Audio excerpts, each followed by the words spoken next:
Hello, everyone. Welcome to the 17th annual Roberta E. Newstadter Mini Medical School in Integrative Medicine. I'm Finola Fitzclarence, Business and Development Supervisor at the Institute for Health and Healing, and coordinated tonight's lecture, Paleo for Modern Living. So the IHH is a not-for-profit department of Sutter Health, and this free public lecture series wouldn't be possible without the supporters of many, many people. But Mrs. Newstadter, Roberta Newstadter, who is actually 102, and she was coming this evening, but this afternoon she didn't feel too well. So unfortunately, she's not here. But she will hear all about it tomorrow. So I'd like to thank Roberta tremendously for these 17 plus years that she's supported the mini medical school. I'd also like to thank Whole Foods, who donated the food tonight, and Red Dragon Yoga and Harmonia, who were both co-sponsors of this event. So before we begin, just a few announcements, the usual, turn your cell phones off, please. We're quite a full house, so please make room just at the ends for people who come in a little late. Restrooms are at the end of the hallway, and you're welcome to get up anytime you want to, if you need to. If you've parked in the lot downstairs, please make sure to prepay at the information desk before leaving. And then Dr. Palanisamy will do our first presentation, and then we'll have a Q&A with both Akil and Michelle Tam. And after Dr. Akil's talk, the volunteers and I will be around collecting the little white cards that you got at registration, where you can write any questions that you have for the Q&A period on those cards, and we'll pick them up. After the Q&A, Dr. Akil and Michelle will go back out into the atrium where they will be signing books. And so I hope you've got your books, and they'll be able to do that. And then I'd like to introduce our moderator tonight, Dr. Jeff Drazen. Jeff is co-medical director of VIHH, along with Dr. Pete Lovett, who joined us midway through last year. Jeff leads our specialty clinics in San Francisco, Green Bay, and Santa Rosa, and he sees patients in San Francisco. Jeff received his medical degree from New York University Medical School and completed his residency and training at UCSF. He's also a medical acupuncturist and taught acupuncture to physicians. Previously, he was an associate clinical professor at the Department of Family and Community Medicine at UCSF. Jeff is a deeply skilled, insightful physician, and I can tell you that from my own experience. And I suspect anyone who knows him, you'll know that he isn't adverse to using the healing power of humor to help his patients. Please welcome Dr. Jeff Drazen.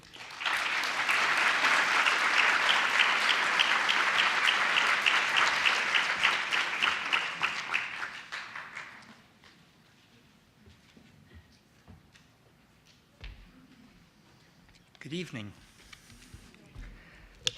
I didn't realize until I heard Finola speaking that I actually was present at the first mini medical school before I actually joined the Institute. I was here in 2000 and then joined in 2001.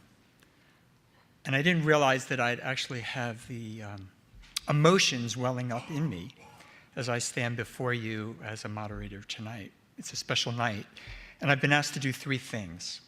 One is I've been asked to speak a little bit about the work at the Institute. I've been asked to introduce tonight's presenters, and I've been asked to moderate the questions and answers. But I thought before I do that, we do a little survey to get to know who's here. It's just a couple of quick questions. And the first would be, just by a show of hands, people who have had some experience directly with what we might call integrative therapies or holistic healthcare, but just a show. And for those who aren't up here, it's easily 62%. How about just taking a look at the the area of nourishment, nutrition, if people would raise their hands if that's an area of active involvement. Okay, so we're scouting out, again, for Akil and Michelle, things they may want to be able to address with the rest of you. How about personal practices, meditation, yoga, martial arts?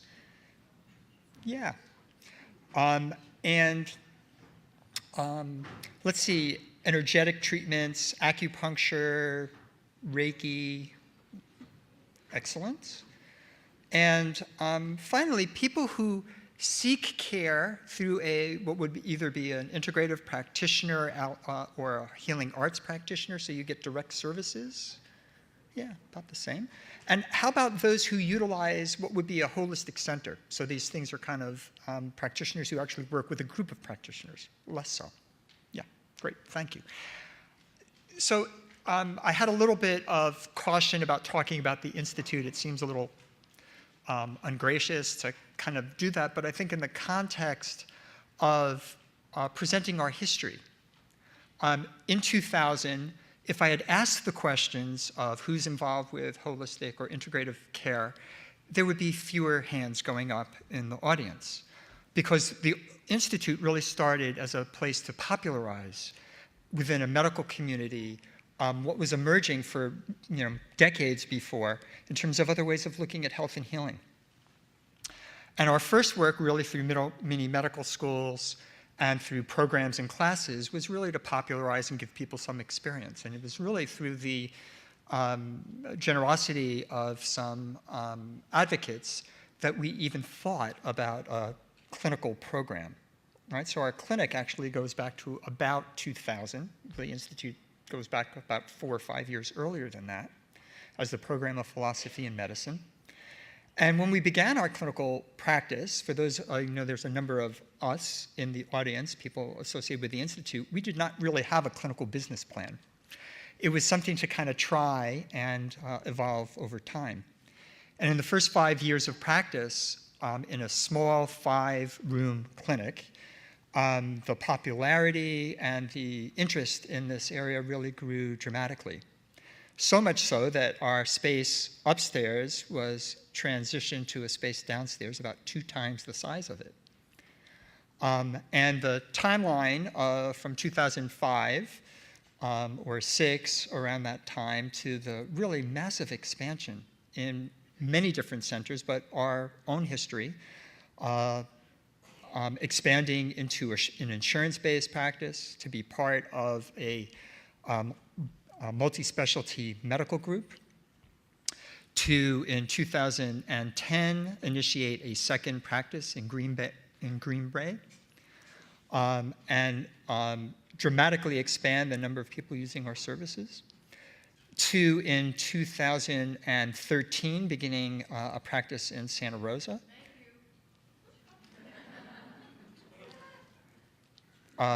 You're welcome. And then expanding even further now to be bringing physicians into the Santa Rosa practice and advancing to a program in Sacramento. This January, January 4th, is another move for us. So having really initiated our care as consulting integrative medicine practitioners, again, observing from our own patients and in the general community an interest of merging what we did into a standard primary care kind of model. Standard meaning a full range of services, acute, episodic, after hours, disease management, but broadening the framework of that to include what we would understand to be a broader approach to health. So it's been really a very gratifying 16 years so far. I'm looking forward to continuing to grow and maybe present to you more about our ongoing history. With no further ado, I get the pleasure to introduce Dr. Akil Palanisamy. The vital statistics. Akil's undergraduate degree is from Harvard University. His medical school is UCSF, and his residency training at Stanford. He is also a fellowship-trained integrative medicine practitioner, having been at the University of Arizona program under Andrew Weil. And he also received certificates through the Center for Mind-Body Medicine at Georgetown under the direction of Jim Gordon. He also has a background in Ayurvedic studies at the Arya Vaida Ayurvedic Institute in southern India. Beyond the vital statistics, I'll just say, as somebody who gets to share a practice with Akil, that he's a special practitioner in my heart, a man I both respect and admire. For those who appreciate him directly, there is a gentleness, a reflective and open nature. And he brings true meaning to the origins of the word doctor as educator. He's been a leader within our practice to establish new treatment models in which having more time with patients, being able to educate, to do group support, which we call group visits, a really innovative area that we hope transfers to additional practice settings, including our primary care. Without further ado, I'm delighted to present to you Dr. Akil Palanisamy.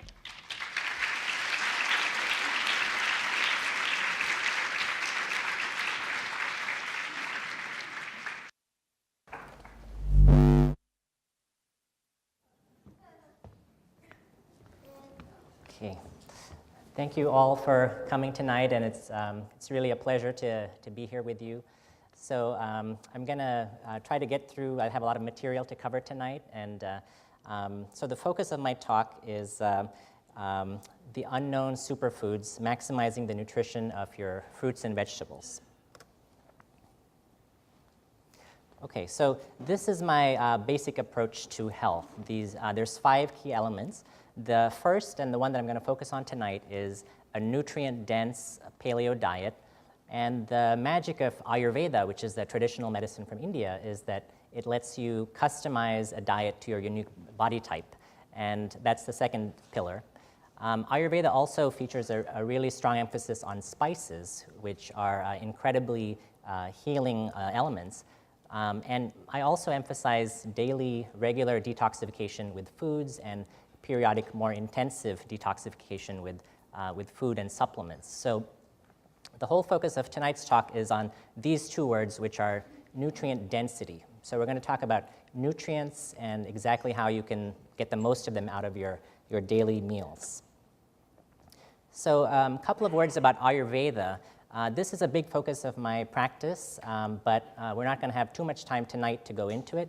Ayurveda is a system that believes in a body type, that every person is born with a unique combination of what are called doshas, or forces. So there's 3 basic doshas known as vata, pitta, and kapha.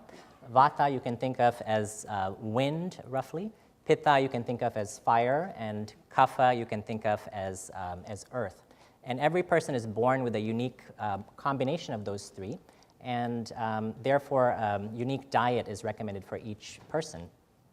And Ayurveda features a real reverence for foods and views foods as medicine, as reflected in this quotation, which says that when diet is wrong, medicine is of no use.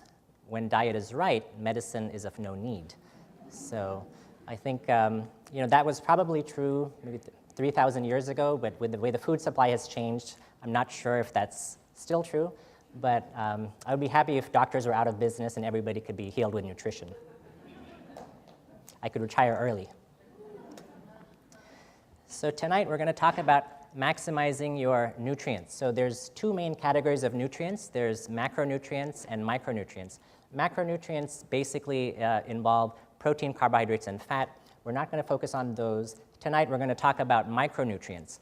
And there are 2 categories, vitamins and minerals and phytochemicals. So in the United States, micronutrient deficiency is actually a really big problem. So there's studies show that more than 50% of Americans are deficient in zinc, calcium, magnesium, vitamin A, B6, and D.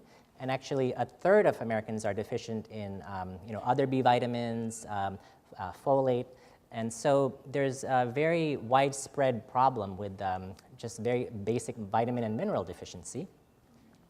There's also a problem with people not getting enough phytochemicals, which phytochemical is basically a chemical found in plants. Phyto means plants. So these plant-based compounds, studies show that high intake of phytochemicals through fruits and vegetables is correlated with lower levels of all of the chronic diseases that basically kill us in the United States. So the more phytochemicals you can get through your diet, the lower your risk of dying from all of the major diseases like heart disease, cancer, diabetes that are responsible for mortality in the United States. And so it's a very important topic. How do you really maximize your consumption of phytochemicals? And this really does make a significant difference. And we talked about whole foods and the synergy and the complexity of whole foods, and it turns out that micronutrients in fruits and vegetables, the phytochemicals interact with the vitamins and minerals to actually have additive and synergistic effects. So there's a real difference between vitamins in whole foods and vitamins in supplements. And whenever you see that something is fortified, you have to wonder, why does it need to be fortified in the first place?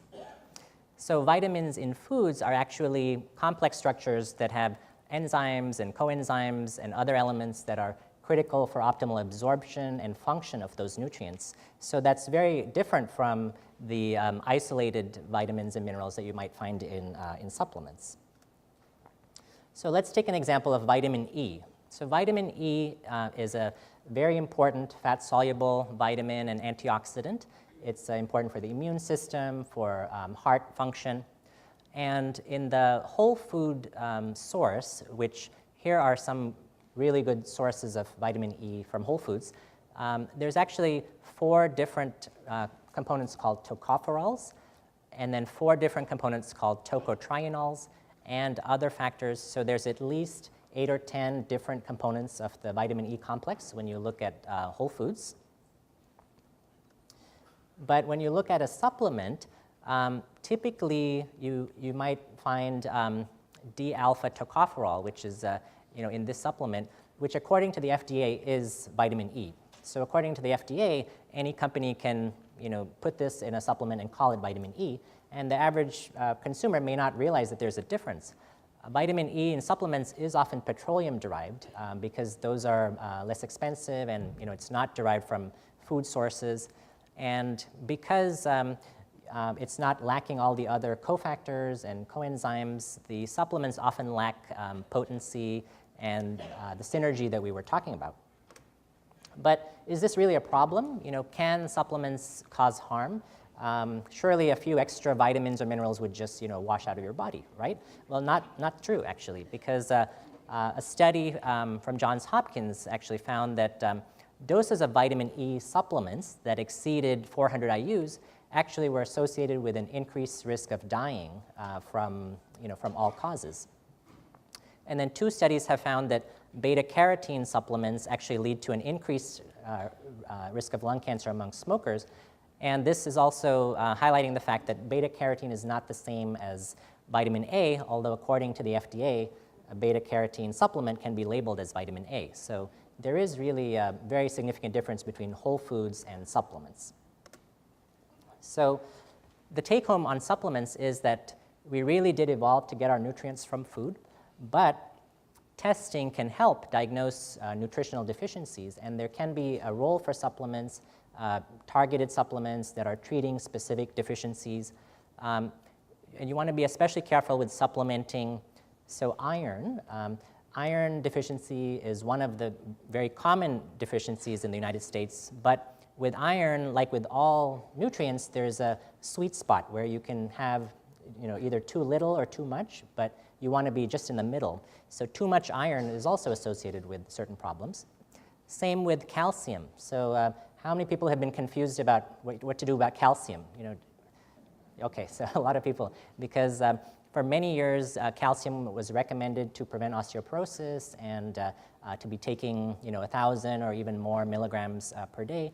But the research shows that there's no harm at all from calcium-rich foods like dairy products and leafy greens. But with calcium supplements, sometimes if you get too much calcium, that can lead to particular problems.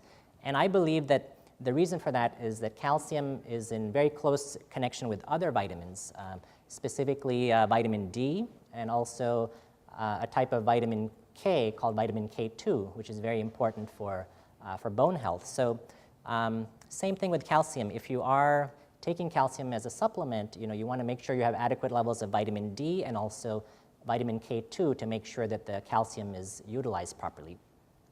We talked about vitamins A and E already and the importance of getting food sources of those. And then vitamin D is also now the popular thing that everybody is taking, and you might think it's the best thing since sliced bread, and that everybody should be on vitamin D all the time. But same thing, I think with vitamin D, it's important to have your levels checked and realize that you want just enough vitamin D, but not too much as well. So these are areas to be more careful. But the take home with supplements is that really rely on the whole foods and utilize testing to diagnose deficiencies and then treat those accordingly. Okay, now we're going to move on to the second part of the talk tonight, which is going to focus on phytochemicals. So these are those compounds that we talked about that are preventing heart disease, cancer, and all the major chronic diseases. But, in fact, there are about 40,000 different phytochemicals that are being studied.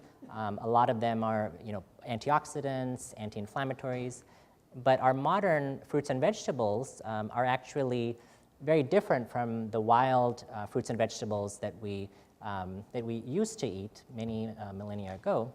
And, they're they're much lower in phytochemicals than some of these ancient foods. And in terms of the daily foods that are most popular in the United States, Americans have this uncanny ability to choose the least nutritious options. And I'm not talking about fast food. I'm not even talking about processed food. I'm talking about fruits and vegetables.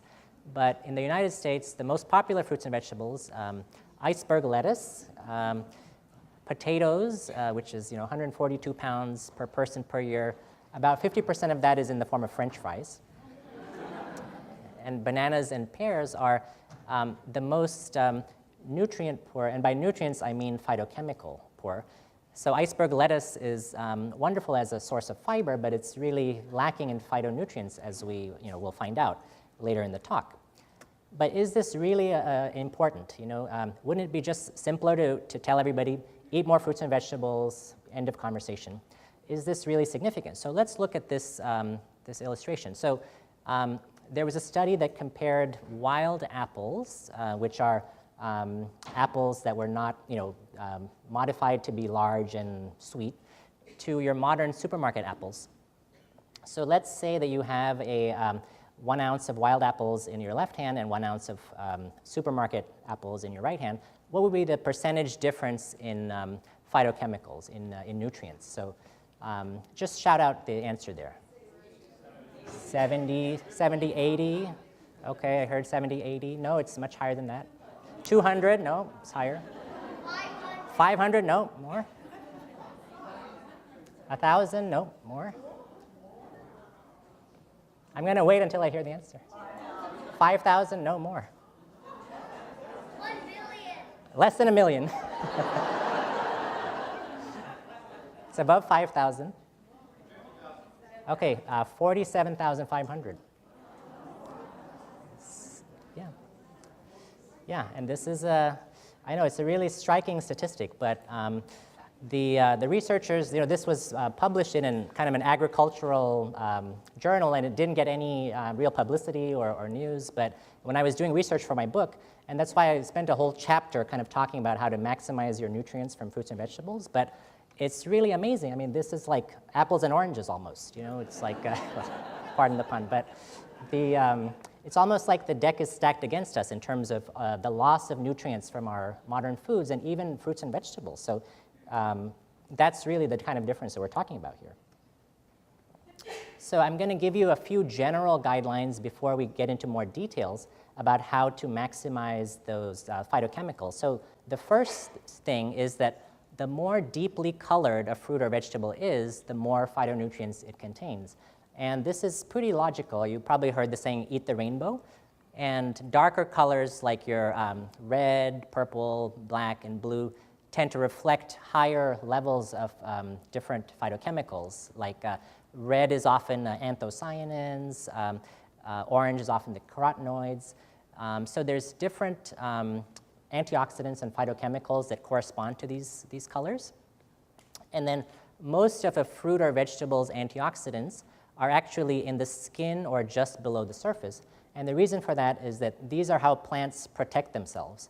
So when an apple is on the tree, its main, the things that it's protecting itself against are sunlight, ultraviolet light, insects, other predators. So when there's light shining on the apple, it produces the antioxidants to defend itself or protect itself from damage. And so that's why most of the, let's say an apple or a potato or a carrot or avocado, all of those foods, most of the phytochemicals are right in the skin and just below the surface. So whenever possible, you want to try to eat the skin and also eat the tissue just below the skin.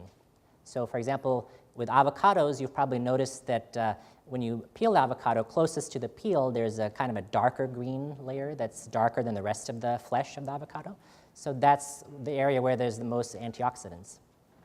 Now, this rule about the more deeply colored a fruit or vegetable is actually applies within the same exact species. So let's say you're shopping for a red delicious apple. The apple that's more deeply red will actually have more phytochemicals than an apple that's just like a little red or light red. So if you're shopping for tomatoes or other any fruit that's intensely colored, the more deeply colored the fruit is compared to its peers or the other fruits in the same category, studies show that the more phytochemicals it has as well. So that's another tip when you're at the farmer's market or supermarket as a way to get more nutrients. So we talked about iceberg lettuce and how that's mostly just a fiber source. So does anybody recognize what kind of lettuce this is? Romaine? Okay, very sophisticated audience here. So romaine lettuce actually is a good option. It has about 4 times the phytochemicals of iceberg lettuce.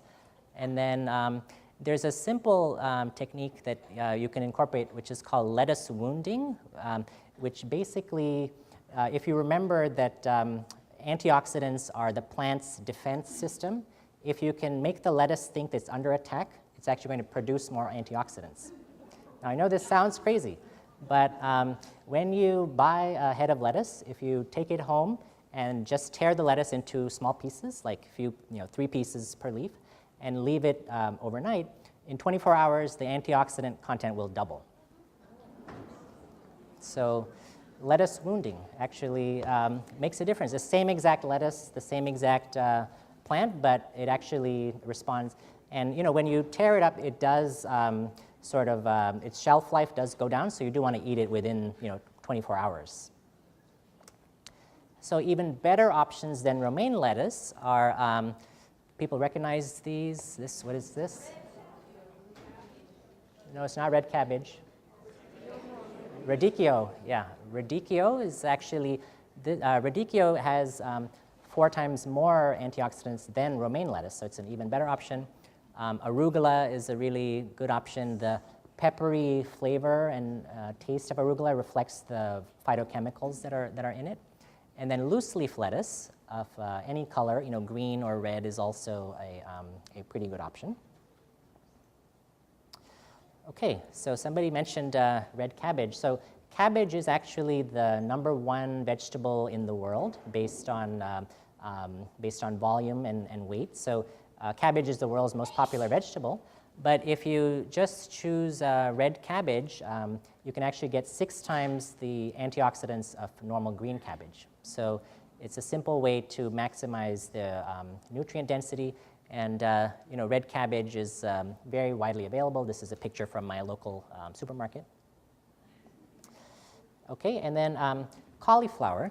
So There are some foods that are exceptions to the color rule, meaning that they're white, but they're still really high in nutrients. So even white cauliflower is very high in cancer-fighting compounds called glucosinolates and other antioxidants. So you could definitely do worse than white cauliflower, but if you find purple cauliflower, it actually has 3 times the phytochemicals of white cauliflower. And these days, you'll probably see other types. Have people seen the orange cauliflower? Yes, okay. And there's those neon green cauliflowers and purple. But so actually, those are all relatively higher in phytochemicals than white cauliflower. But you still can't go wrong having white cauliflower. So the idea is just have a variety, but try to incorporate the purple cauliflower whenever you have a chance. Okay, purple sweet potatoes. So what is the most nutritious part of a sweet potato? Skin, right, exactly. So the skin and also the part just below the skin. So these are some sweet potatoes that I've cooked with the skin on. Although my wife hates the skin, so she hates the taste of it. But these have, so sweet potatoes are a much better option than regular potatoes, which are the #1 vegetable in the US. But sweet potatoes actually, even though they're sweet, they have a lower glycemic index than regular potatoes. And a glycemic index is a measure of how quickly a food raises your blood sugar. And you might think sweet potatoes are sweeter, so wouldn't they be worse for your blood sugar? But actually, that's not true. Sweet potatoes are, lower glycemic and much higher in antioxidants than regular potatoes. Even the regular orange-fleshed sweet potatoes are much more nutritious than white potatoes. But if you get the purple sweet potatoes, those are the real kings and queens of the sweet potato group. So. Okay, we're going to move. I know we're moving really quickly through this material, but I want to try to get as many tips out there for you tonight as we can. So next, we're going to talk about garlic. So the complexity of whole foods. Garlic alone has over 100 phytochemicals. One of the most important ones is allicin, but it's made in garlic when 2 substances in garlic that are stored separately are mixed together. So it takes about 10 minutes for that process, the synthesis, to occur. And that happens right after you crush or mince the garlic in any way. So to maximize the nutrient density, basically just crush the garlic and then wait 10 minutes. And during that time, the allicin will be made by the enzymes. And after that, it's actually heat stable. So you can cook the garlic or saute it and still get the health benefits after that 10-minute period. But do not cook it immediately after crushing. So start with the garlic press and then come back to it 10 minutes later and you'll get a lot more nutrients. Okay, now we're going to talk about onions. So there's a few different kinds of onions here on the slide. So which type of onion would you say has the most phytochemicals here on this slide? Red, I heard red onions, okay. Somebody said spring onions? Yes, so actually you might think it's the red onion, but it's actually the scallion or the spring onion. And the difference between scallions, or also known as green onions, and regular white onions is 14,000%. So green onions actually are very close to how wild onions used to be. This is how a typical onion bulb was, and then they were bred to become very large and very sweet and not very pungent. But actually, the leaves of the green onions have even more antioxidants than the root. So the way that scallions are used when you just chop up the leaves and use them as seasoning is actually a really good way. And this is one way to eat a very nutrient-dense type of onion. And this rule about leaves having more antioxidants than the roots is true for a lot of root vegetables. Same with beets as well. So with beetroot, the leaves have more antioxidants than the root. Both are good, but the leaves are also very good for the liver, to support the liver. Leeks and onions and red onions are also, really good options in terms of nutrients. Leeks are a very rich source of what's called prebiotics, which are food for your beneficial bacteria. But definitely try to incorporate more of the green onions. They're not very impressive to look at, but really superfoods in terms of their phytochemicals. Okay, now we're going to talk about tomatoes. So who can yell out some names of some of the different tomatoes on this slide? Heirloom, yep. Yep, cherry tomatoes, heirloom tomatoes. Yes, the beefsteak tomato, tomatillos, yeah, correct. So what is the richest source of lycopene on this slide? The can, yes. Yeah, so let me explain. Now you might think that the small, cherry tomatoes are richer in lycopene than the larger tomatoes, which would be true, because these the cherry tomatoes or any small tomatoes are closer to wild tomatoes, and they are higher in antioxidants and lycopene. Remember that rule about within each category. So within cherry tomatoes, the smaller ones tend to have more phytochemicals than the larger ones. So I think this one is doing better than that one. But there's also the question of what happens when you cook certain foods. So certain vegetables are better eaten raw, and certain vegetables are better eaten cooked. So with tomatoes, the process used to make tomato sauce actually changes the lycopene in two ways. One, it breaks down the cell wall of the tomatoes and lets the lycopene be more absorbable. It also changes the lycopene into a form called cis-lycopene from trans-lycopene, which is much more effective in the body. So in two ways, the heating or cooking tomatoes, making a sauce, really increases the amount of lycopene in the tomato. So that's a great way to incorporate more lycopene and through tomato sauces.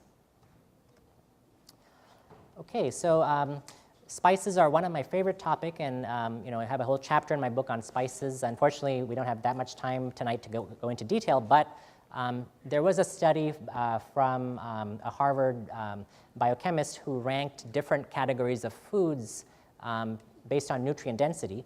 And in his analysis, organ meats were number one, and that's hard for everybody to eat because of strong taste and other things. And number two was actually spices. So they're much more accessible and an easy way to really boost your intake of vitamins and minerals, surprisingly, as well as phytochemicals. And all spices are, in general, rich in antioxidants and enhance digestion, and often help with blood sugar and metabolic balance. And a number of them actually help with reducing inflammation. Now, I think everybody here has heard of turmeric, which is one of the most well-studied spices with a lot of healing benefits. But there's actually quite a few other spices that I think are very important. So I call these the kitchen pharmacy, which are the 12 spices that are maybe the most powerful and also easy to use. And that includes not just turmeric, but ginger, cinnamon, cumin, and the other spices that you listed here. Clove is actually interesting because of all of the spices that are there. When studies have been done ranking antioxidant capacity, clove is the one that comes out number one. And it's something that is not widely known, but studies have looked at just consuming a small amount of clove every day, and usually even after 1 week, studies found that markers of inflammation were reduced, and other metabolic changes happened in just culinary quantities. So that was a study that showed that with spices, you don't need to have mega doses or supplements. You just need to incorporate them regularly, and small quantities do have measurable benefits. So I want to thank Sharon Mayer, who's our nutritionist at the Institute for Health and Healing, for providing the recipes for my book. And so there are 53 recipes in the Paleovedic diet. And I want to remind everybody that eating should be fun. This is my daughter, Alicia, she's going to be 5 next month, and we've been planning her birthday party for 3 months. So here she is eating, everybody recognize this fruit? Well, it's actually pomelo. But interesting thing about pomelo is that it has a very interesting enzyme called CPT1, which is carnitine palmitoyl transferase, that actually is a fat-burning enzyme that is not found in many foods. Actually, both pomelo and grapefruit do have this enzyme, and there's a lot of research being done on the enzyme for weight loss and fat burning. So pomelo is a good addition to a healthy diet when you're looking for weight loss or looking for other things that can stimulate fat burning. So pomelo is beneficial for that reason as well.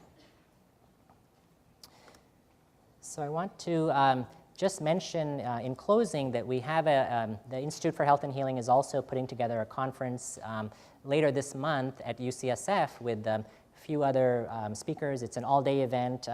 Michelle Tam will be there as well. Thanks, Michelle. And some of the top experts from around the country are coming in, and more information is available on this website if you're interested in really getting more into the science and the knowledge base behind this topic.